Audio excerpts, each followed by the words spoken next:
artists and animators. Are you curious about how independent animation can address new formats?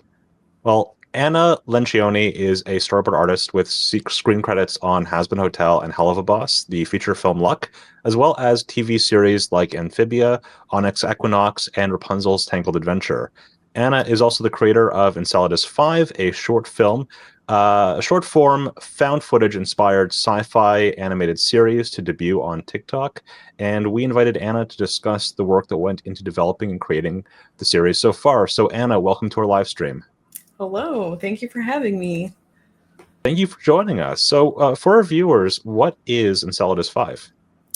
So, Enceladus V is a story about some young people in the future, and they live in this kind of space world that is very isolated. It's not as fantasy as, say, Star Wars or something.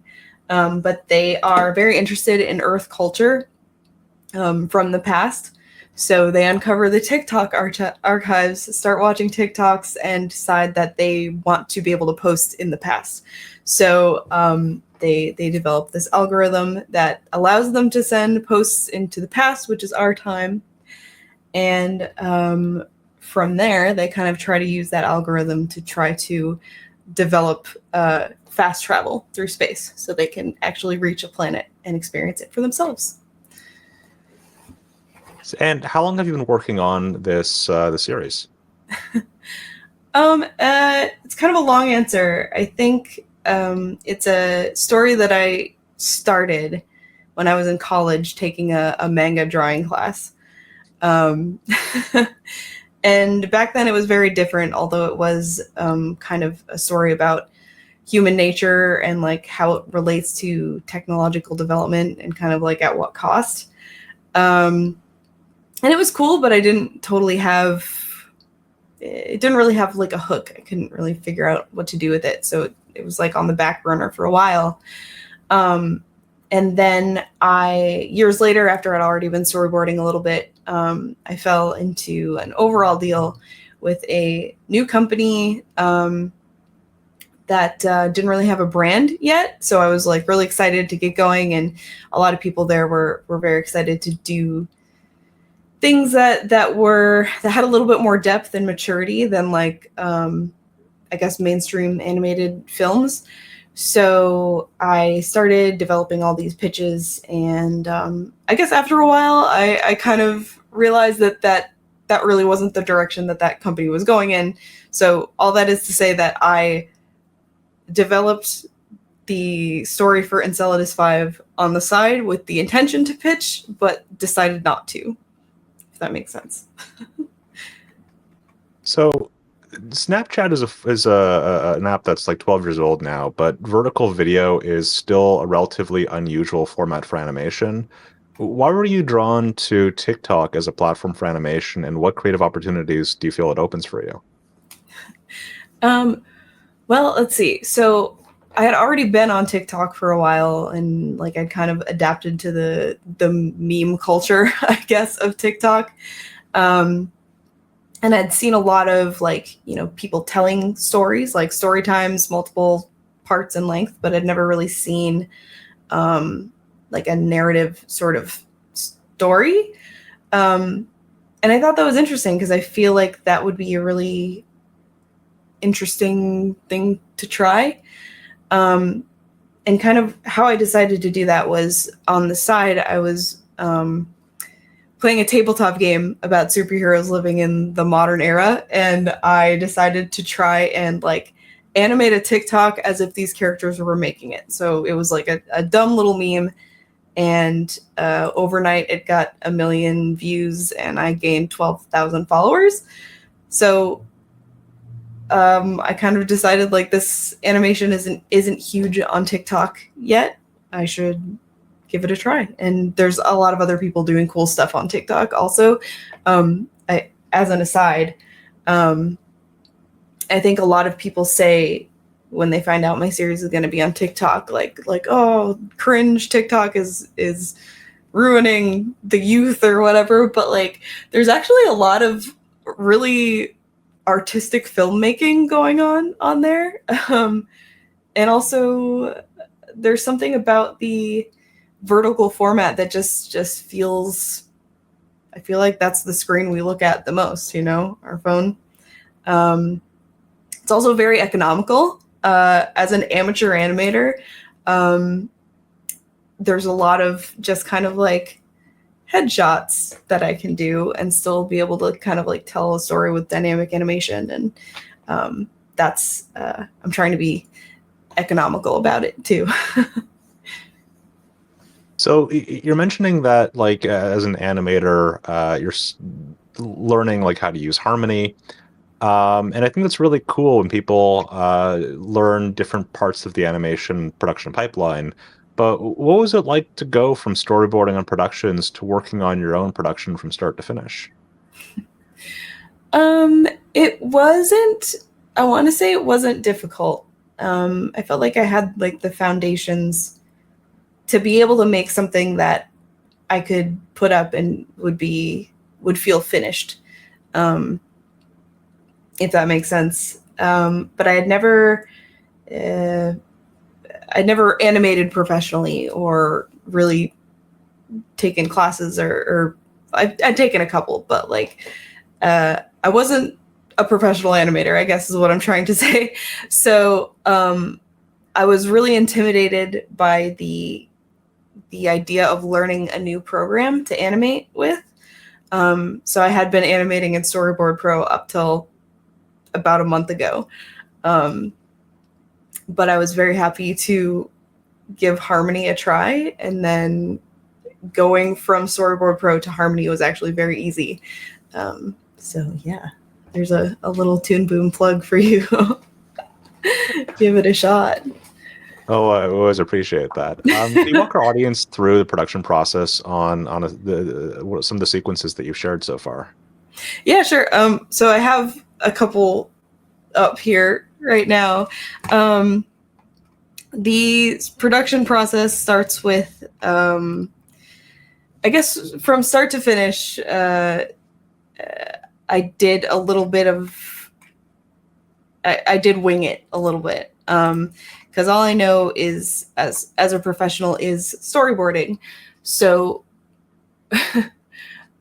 I started with a script, and then I storyboarded the whole thing, and then I recorded my own scratch. One thing about me is I'm always very embarrassed to show unfinished work, or like work that I feel like if I give it to somebody, they're not gonna like see the vision yet. So I wanted to like create the whole thing and then hand it off to, other people who I'd be, getting to help me. So basically I made a whole animatic with temp audio and temp sound effects and temp music before I sent it to my actors. I had my actors do the voices. I re-edited the voices into the scene. And so from there I had this great clean Storyboard profile where I could like export each scene to Harmony with the audio in it and everything. And then I started to teach myself how to animate. So right now I'm just kind of taking the animatic, which I have in here, if I get rid of the background. And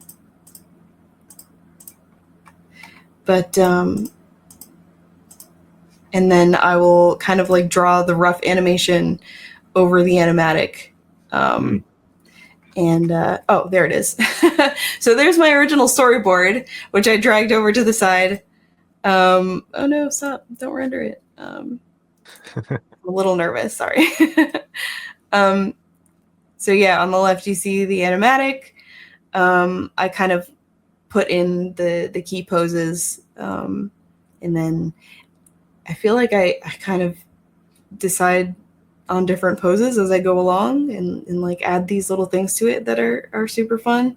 By the way, this background is by the amazing Casey Williams, who is my BG painter. She's amazing. So yeah, I don't know. I think it's going pretty okay so far. I I'm also also really learning to enjoy seeing composite. like the reference art beside the finished background. Did you select the sort of reference art for that, or was that brought in by the background painter you brought in? This was, I think this might have been part of the background painters file that I might have put in there.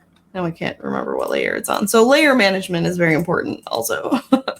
um, but yeah, it's coming along, I think. And then I put So for this scene, from like your point of view, what was the most like interesting or challenging part of animating that character moving through space? I really like animating in zero gravity. I think it feels very freeing because I guess it is pretty hard to animate like a character walking on solid ground. But it's been fun to like look at astronauts floating around in their space stations, or actually with people underwater too. Has been some really interesting reference. But it's been fun to like animate these kind of like slow follow throughs. If, you know, a character stops, their hair is kind of gonna like float one way. And then, you know, if they make a sudden movement, it's gonna like, it's, you know, animators will know what I'm talking about, I feel like. Yeah, I think the most fun part is that kind of zero gravity physics that you kind of have to work through. And another thing I noticed, like in this shot in particular, there's a lot of compositing and shadows and highlights, which is always amazing to see. I really enjoy animation with like detailed highlights. But what was the process like animating? Because I know there are a lot of approaches when it comes to shadows and highlights. There are. I am learning. This is compositing is like, this is the first file I ever had where I, you know, use the node view here. It is not as organized as it probably should be. But this is, let's see, I have an overlay layer and an underlay layer. I watched somebody's tutorial on using highlights and shadows and like the, you know, multiply layer, the brighten layer. So as you can see, I have this little. Was it maybe one of the Bird Brain's tutorials? Yes, her tutorials are amazing. I've been watching a ton of them. It was probably hers, honestly. Um, but you know, I have like the glow, I have the blur.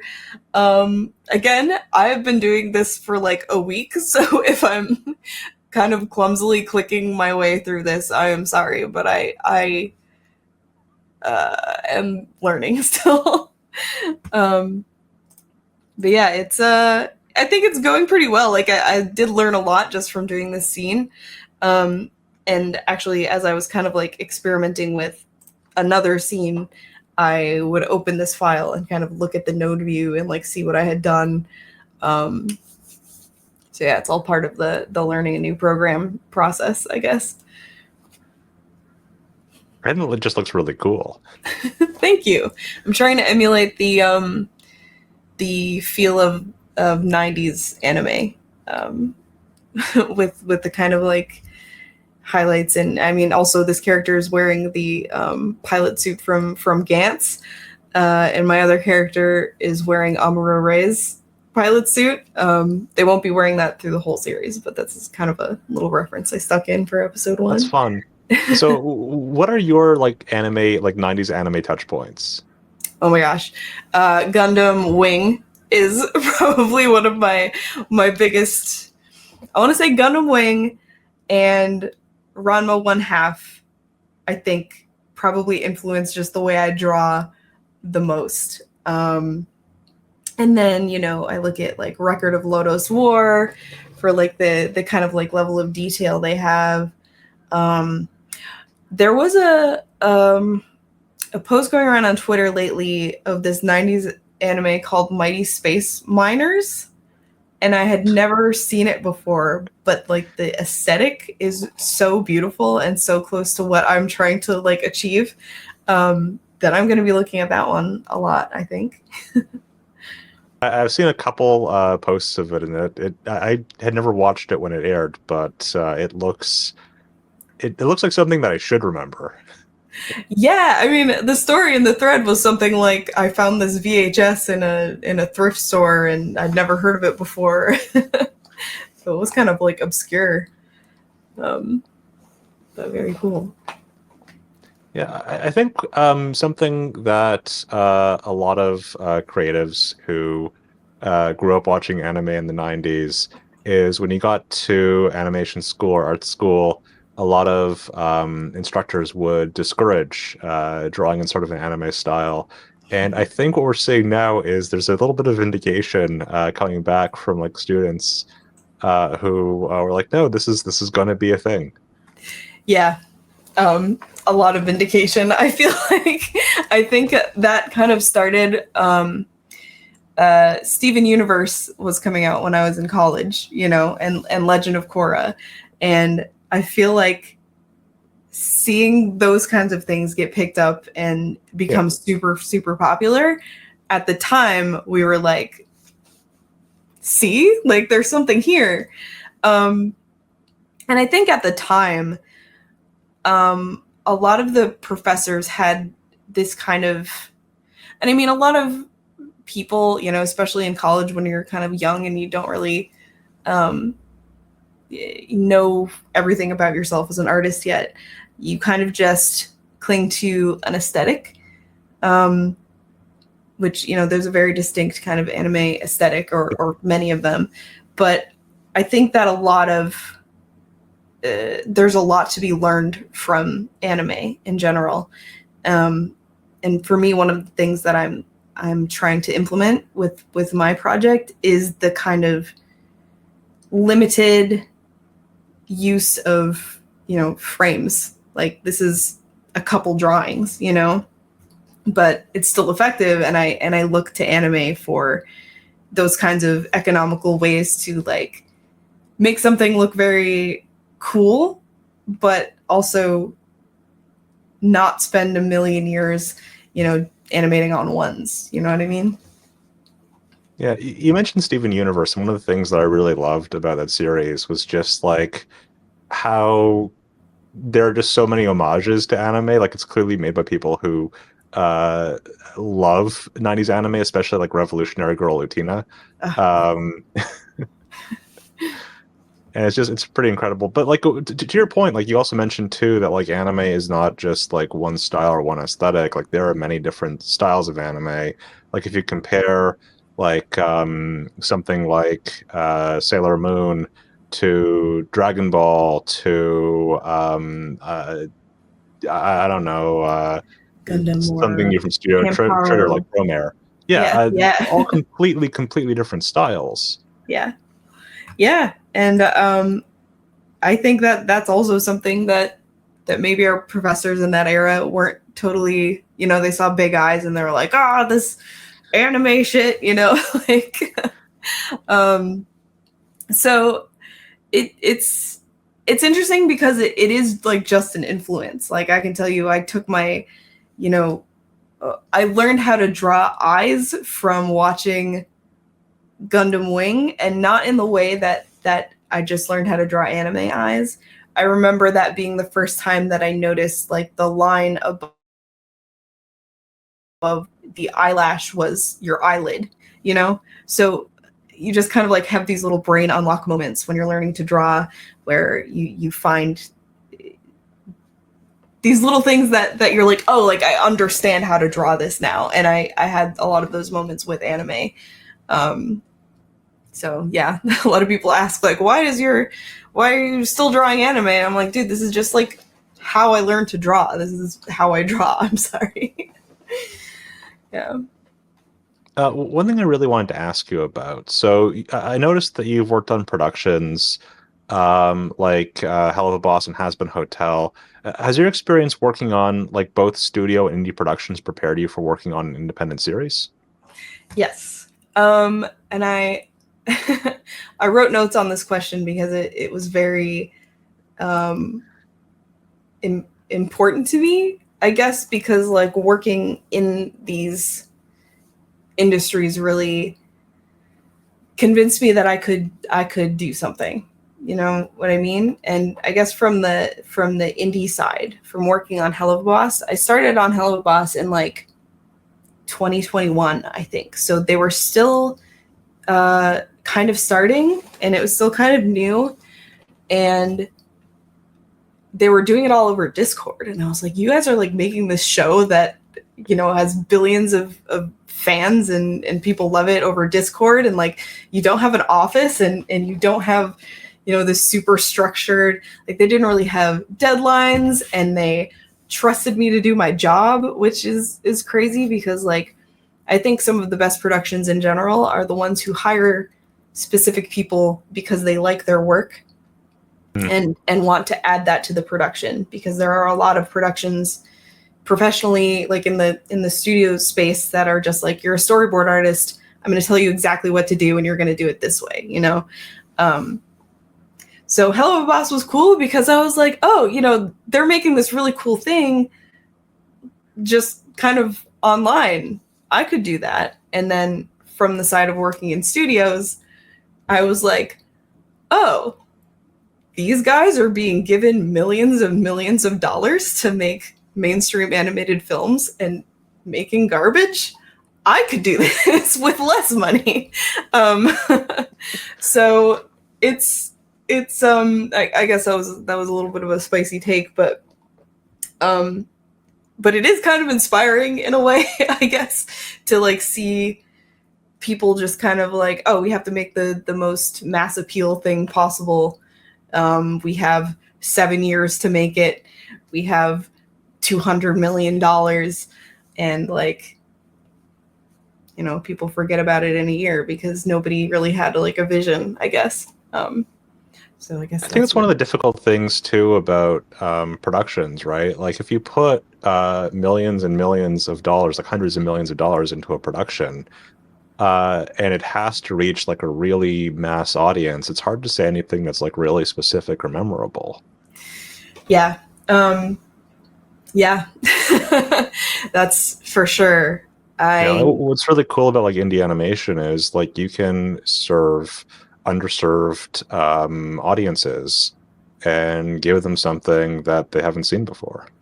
Absolutely. And I feel like if you have like a specific artistic voice and you have something to say, like somebody maybe with that specific experience will latch onto it. A lot of people will just be interested because they've never seen it before, or you've done something new, or yeah, I don't know. I just feel like in the studio system right now, I mean, as we were talking about before, it's a really weird time to be working in entertainment, because so many of these places are just like, you know, animation as a commodity, as like a product, and they make it like that. You know, they get a bunch of people in a room and they're like, how do we make, what's the message? Family is important. Power of friendship. Oh, good. I'm glad someone told me that, because I didn't know about it before. It's really good. Yeah, it's disheartening, I guess, because you know, most people get into animation because they feel passionate about it as a medium, and here we are. Yeah, and I think it's really cool because you can see things that are different, right? Like there isn't a lot of animation that is sort of in the same vibe as like Hell of a Boss and Has Been Hotel. Lackadaisy is kind of doing its own thing. Like you don't see too many animated series about like Prohibition era rum running cats. It's so niche. You know, like you can get really cool stories that like people just haven't seen before. I think with your series, Enceladus V, you're focusing on teenagers who are making stuff on TikTok, in the future using time travel. But what you see a lot in animation is there's a lot of stuff that's sort of aimed at like a young adult audience, and a lot of things that are aimed at children. But teenagers, especially like teenage girls, tends to be kind of a wasteland in terms of like there isn't a lot that's being produced for that segment. Yeah. Absolutely. So all my characters in Enceladus V, they are young adults, which I think personally, when I was a kid watching anime, you know, I was like 12 and 13 and watching Cowboy Bebop or kind of these shows that were more made for adults and about adults. But it's still, we have this weird thing, I guess, in the Western animation world where when we make stuff for adults or young adults, it's very, like they almost have to push it to be extra edgy or extra gory, when like all anybody really wants, especially kind of like the youths, is like evocative characters and like some kind of depth, or you know, something that you, even if it's a, you know, a bunch of people in space, you can still relate to it, you know. So yeah, I think people just want like different kinds of things. And I think the kind of studio instinct is to put everything in a really neat little box. But like, I think Hazbin Hotel is a really big success story, since it did start as an indie project and then it's like crushing records on Amazon right now, you know? And Which I love to see. Yeah, it's really cool. And Lackadaisy, like you said, is so like, I feel like if you pitch that to an exec and they'd never heard of it before, they'd be like, Prohibition Cats, like what's that about? But people love it and it's beautiful. So yeah.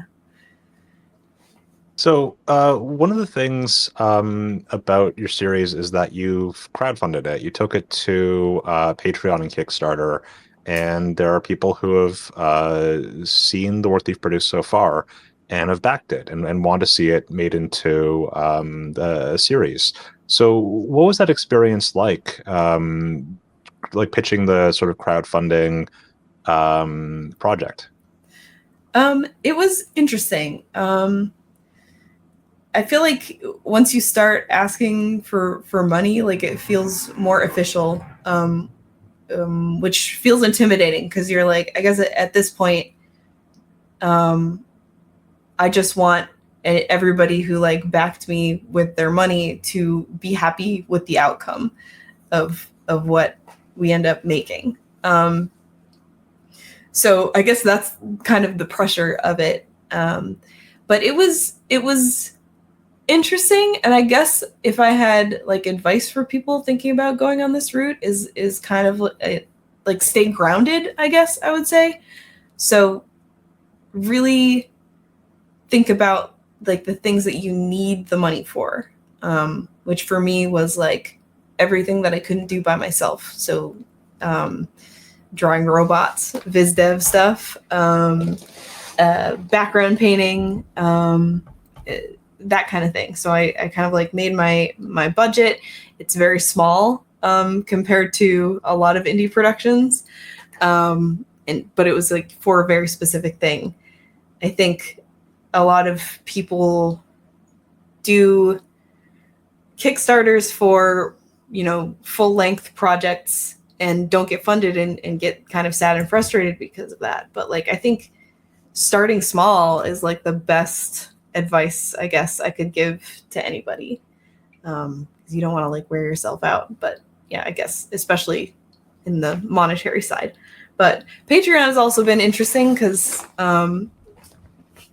it's really sweet. Like a lot of my friends are contributors, and shout out to them. That's really beautiful. I appreciate it. But I try to keep a lot of my progress posts on Patreon as kind of incentive, but also because I don't just want to release every single thing that I end up making, because then by the end of it, there'll be like nothing left to premiere. So I don't know, I guess that's it. I think one really cool thing about crowdfunding is you get to build an audience as you make the thing. Yeah, it's been pretty cool. I think a lot of one kind of like underappreciated form of support is just like the retweeting, the getting it out there, and then, you know, more eyes, like even the people who follow me on Patreon as like a free user are helping, you know. So yeah, it's it did help get some more eyes on my project, and I hope it comes out cool for everybody. Yeah, I think one of the challenges for a lot of animated productions is, or just for like being an artist in the industry, is a lot of people who are like viewers will see the finished product. You know, like you see a video file that is on a streaming service that might have some compression added to it, and that is, you know, the animation that you see. But you don't see all the things that go into it. You don't see the rough animation. You don't see the drawings as they were being colored before compositing was applied. You don't see the storyboards and animatics. You don't see how it's sort of changed since like the initial script. And I think that when you have like a project where you're able to share part of the process as you're making it, like there are opportunities to show the value that you bring as an artist. Yeah, it's been cool, and I will definitely share some stuff publicly as I go. Um, there's a lot of people out there who make really pretty rough animation, and like their whole process seems very pretty. I'm not one of those people, so I guess showing my rough animation is a little bit like exposing. Um, but it is nice to like have people kind of appreciate the amount of work and the amount of steps that go into this kind of thing. We got a question in the chat about the like animation technique that you have in the shot that's currently on screen. Yeah. So do you want to talk a little bit about the techniques? Because I believe this is traditionally animated, but like limited animation. So you have like the body doesn't move very much, but the arm moves. Yeah. So, one of the things that I liked about animating in Storyboard Pro was, hold on, let me turn the right layer on. Again, still learning. Is that, or was the like kind of vector animation about it. So just having one solid drawing and say I need to move his arm, I just take the same drawing and transform it, you know. I transform it up, and then his body turns, and I literally just took the same drawing and moved it slightly. But yeah, I think that especially if you're gonna try to be an indie animator and you're gonna have to try to put a story out, like being economical with animation is a really important skill. Yeah, because you are one person. Yeah, I am. I do have people. I have animators waiting to help me, but I can't pay them yet. So I'm waiting to launch them on helping me. But yeah, still, it's 3 people. Still a I lot of love smear work. frames. So one of my favorite things about animation are smear frames, right? You know, those moments where like you're replicating motion blur by showing like a distorted or stretched image.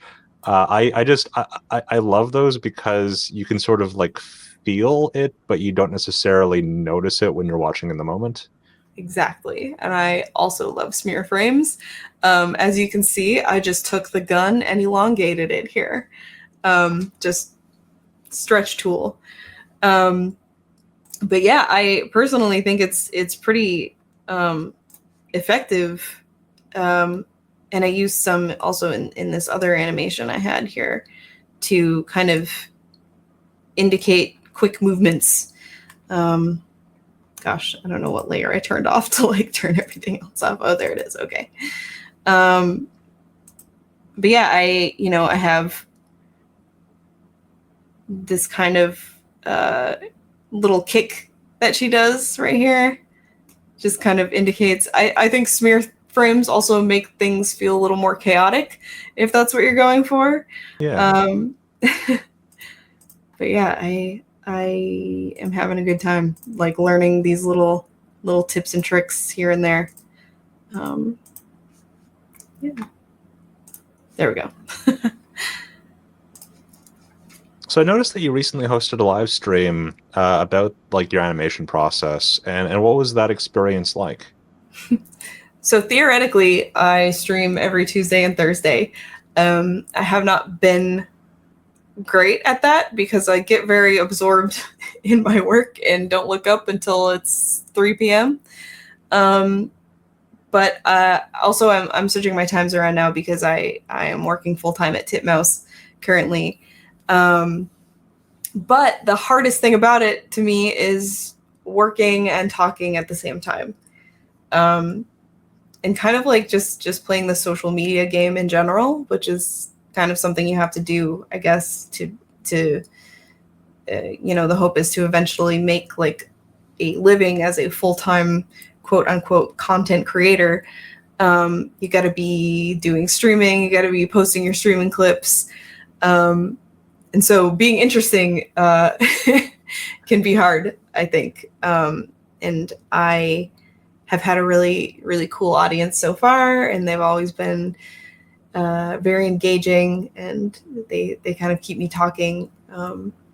But a lot of times, yeah, if I'm drawing, it's hard to think about what I'm saying. Do you have any advice for artists who are interested in building a community online? Yeah, I guess it's kind of hard to I think the number one piece of advice I have for that is like be persistent and don't get discouraged because your posts will flop. Like even if your first post ever gets 1 million views, your next one will get 200 maybe. So it's usually the things that you spent 2 seconds on that will get the 1 million views, and then the thing that you spent several days on will flop. But you have to like kind of learn to accept that kind of failure as growth and not as failure, if that makes sense. I think getting used to just being consistent with your uploading, being active, like speaking to people who comment on your posts, that kind of thing is what is going to build your audience, I think, more than like successful posts, if that makes sense. Yeah, I don't know. I've been kind of building my online following on like Twitter and Instagram for a while. Like I had a period of time where I just like kind of wasn't on social media. But now that I'm like kind of back in it and like trying to build an audience, it's been a little difficult because there's a lot of different platforms I need to be posting on. But I guess my advice is persistence. Be persistent. And a general advice in general is, yeah, accept failure as growth. You can't grow without failing a few times. So Yeah, so I know that like Instagram and Twitter have pretty big animation communities there. Although with changes at Twitter, yep. there have been sort of the emergence of like other social media platforms like Blue Sky and Mastodon, Yeah. and Threads by Instagram. How do you like think about like which platforms to engage with? And we got a question in the chat too about like with the way that like algorithms could reward or penalize different content. Yeah. Is that something that you think about when like working on the series? Absolutely.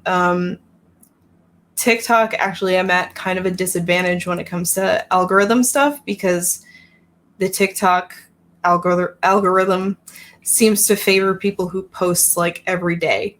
And if you're an animator, that's not realistic because your animation takes a long time, no matter how good you are at it.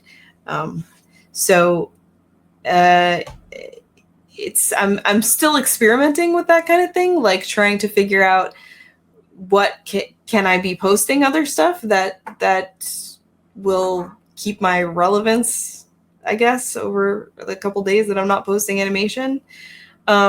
as for platforms and like how I decide to be on them, Twitter for me has been just more or less my social, how I keep in touch with people rather than my kind of posting and building an audience platform. Blue Sky right now is not great for me because you can't post videos yet. But you know, in the future it could be cool. Instagram has always been hard for me to keep up with for some reason, but I need to start being there more. I personally would encourage more artists to get on TikTok, because there is, I want to say like, I call it like TikTok follower inflation, where like you can post something silly and gain followers just from posting. But I think that even artists who aren't necessarily animators, like, you know, you can do process videos, you can talk about your, you know, what you're doing. I have friends, my friend Meg Lloyd is doing these really cool Magnus Archives animatics on TikTok in vertical format. So just kind of like artists getting on and like experimenting with this kind of thing is exciting to me. So get on TikTok. So Enceladus V seems to be partly about the experience of being a teenager or young adult on the internet. So I wanted to ask you, were there experiences online that influenced your career as an artist? Many. I grew up in an era before TikTok. So it was a very different landscape back then, but there still were animators that I found and look up to, mostly on Newgrounds. Back in the day, I used to be a fan of Egoraptor, David Firth, like Homestar Runner, you know, just people uploading random animations to Newgrounds. And like back then, you kind of just did it because you enjoyed it. So I don't know, it was like kind of the Wild West of creativity, I guess, back then. So watching those people animate, and kind of like a lot of them didn't have any kind of formal training. A lot of them were still teenagers themselves. Did inspire me to like be able to do something, to learn Flash, which I kind of did. I never got very good at it. But just kind of back in the day, I guess, a lot of stuff was still new, and it was like opening a lot of doors that I wouldn't know existed otherwise. And I think that's kind of only getting better, I think, for new artists. So hopefully, I don't know, you'll have to tell me how it's going. I spend a lot of time like thinking about that pre-YouTube sort of era of internet video, because there wasn't a lot of bandwidth, and you'd see things like you mentioned Homestar Runner, right, where the format of that was really short for the videos, and I think there's something kind of magical about that. I agree. We were talking a little bit before we went live about like the kind of magic of Flash websites. So like Homestar Runner was like a whole website by itself, and like it wasn't just you were playing videos and watching animations. You were like clicking on different things and watching stories and, you know, strong bad emails and stuff like that. And We've kind of gone away from like interactive video a bit, right? Like, because there was an area where you could click on something in that video. It wasn't really a video, it was like an interactive thing that was playing, and it would put you into a different branch or show you a different thing. Something would pop up on the screen. I miss that a lot. Yeah, we kind of got away from that with video. We're starting to get back to that a little bit with things like the Netflix interactive specials, which I think are really cool. Yeah. There was actually a cartoon from like several years ago called Stretch Armstrong and the Flex Fighters. That was a choose your own adventure animated series. And I thought it was good, so maybe you should watch that. And do you have any advice for artists interested in creating their own independent projects? Yes, I have a lot of advice. And I think my my number one piece of advice for indie creators, whether you're a writer, an animator, a comic artist, like whatever, is like you're never gonna feel ready to start making your thing. So you have to do it like, you know, one day or day one, as The Rock would say. Just start today. I guess I wish I had started doing it earlier, but I had this kind of mental block thinking that I needed a studio to help me, or I needed to know these certain things before I started. But like, I just kind of like lacked the confidence, and I still do in a lot of areas, but I know that there are guys out there who have all of this confidence that is maybe not deserved, and they have millions of dollars to make things. So you can make something right now, and just start. If you feel like you're not good enough, you'll get better through doing the thing. So I'm not an indie success story yet. I haven't released my episode. You know, I might release it and it'll completely flop. So again, that accepting failure as part of your growth, and not just abandoning it because it didn't do well the first time. But another thing that I would suggest for indie creators of any kind is do something that interests you. Like, do something that you love and that you will love to make, because you're going to be spending a lot of time on it. Don't make something because you think other people will like it, or because you think, you know, it'll sell to a studio one day. I think just make something that, you know, like one of my design principles on my show is like, am I going to enjoy drawing this thing? You know, like, is it cute? Do I like drawing it? Okay, we're good. So just kind of like make the thing that's in your soul. You know, it could be a full, you know, feature film. It could be your epic self-insert fan fiction, you know, whatever it is, just like start, I guess is my advice. We're getting a question in the chat. This one is about content that you can post as an animator. Do you feel it's necessary for animators to post like finished animation, or is it okay if they just share lots of pictures of like the art that they're drawing? No, I don't think it's necessary to post finished animation. I know there's a lot of people who find success, you know, just drawing or just posting rough animation. Sharing Or margin doodles. what's that? Sharing margin doodles. Yeah, exactly. Margin doodles. It's interesting. It's kind of like also finding your thing that you like, that you both like to do and that you're good at. So, you know, you have people making merch just because their drawings were cute and they're doing great, or stuff like that. I don't know. You gotta like also just try different things. Find out what you like. Find out what you're good at. Yeah. Yeah, I will say this: you do not have to be constantly posting finished original animation Yes. To your social pages. It's a lot of work. It is a lot of work. It's so much work. Draw.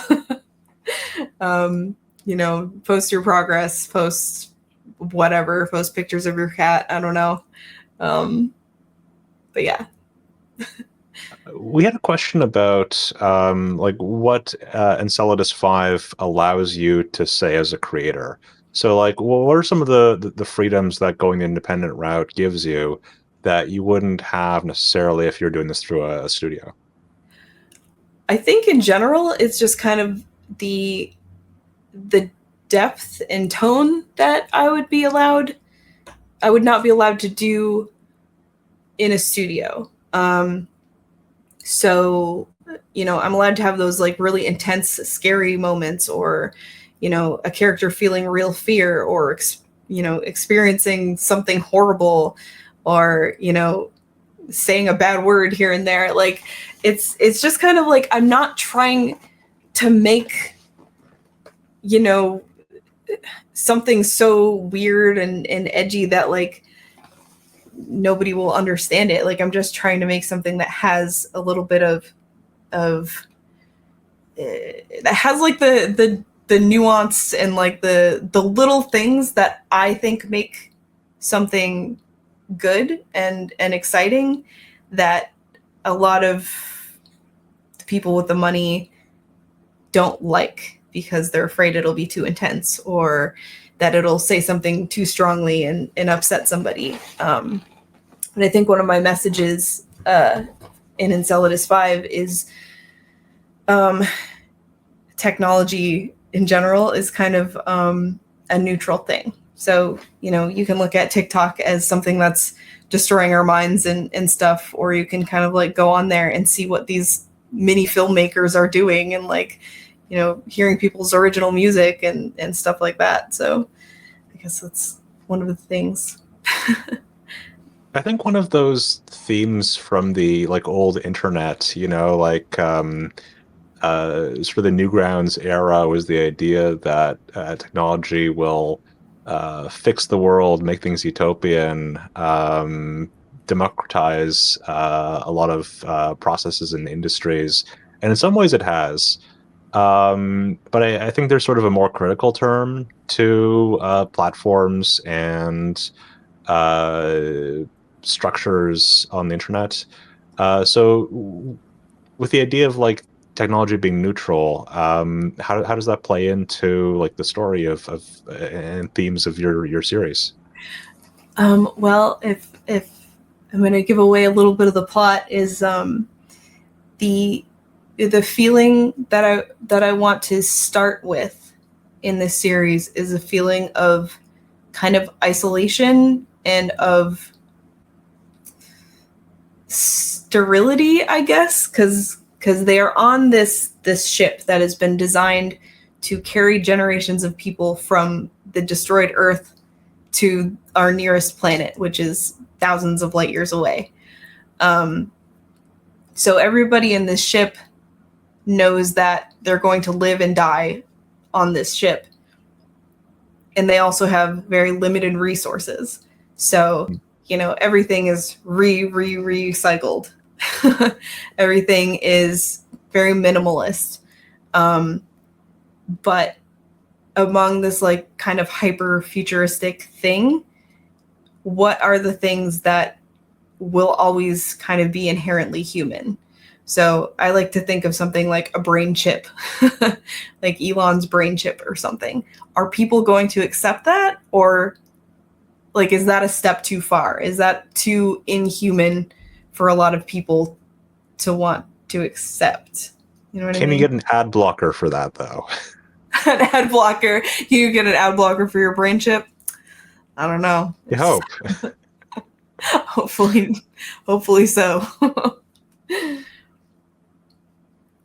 So we are running out of time. Anna, where can our audience go to see more of your work?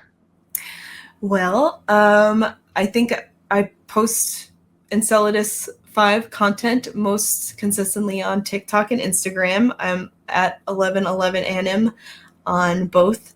I stream on Twitch also at 1111anim. I'm going to be on Tuesdays and Thursdays from 6 to 8 p.m. is what I'm planning. Pacific time. I am on Twitter. That's more, you know, silly little things, I guess. At banana bread. It's not. And yeah, I'm also on YouTube. I have a couple of my storyboards up there that are like unrelated to this. And that's kind of the one I'm learning right now is how to do well on YouTube. So all the same handle. Well, this was a lot of fun, Anna. Thank you so much for joining us to discuss your work developing Enceladus V, and thank you to our audience for participating in today's discussion. If you're interested in using Storyboard Pro or Harmony for your independent series, you can download 21-day trials on our website. The website is toonboom.com. And next week, we'll be continuing our studio tour video series by interviewing key creative team members at Flying Bark Productions, which I'm really excited about because Flying Bark produces these really amazing, stylized, hand-drawn 2D animation out of their studio in Sydney, Australia. Now, as it is right now, just like 8 o'clock in the morning there, our live streams will start 2 hours later than usual. But I want to thank you all for joining us, and be sure to tune in next time. Thank you, Mike. Thank you.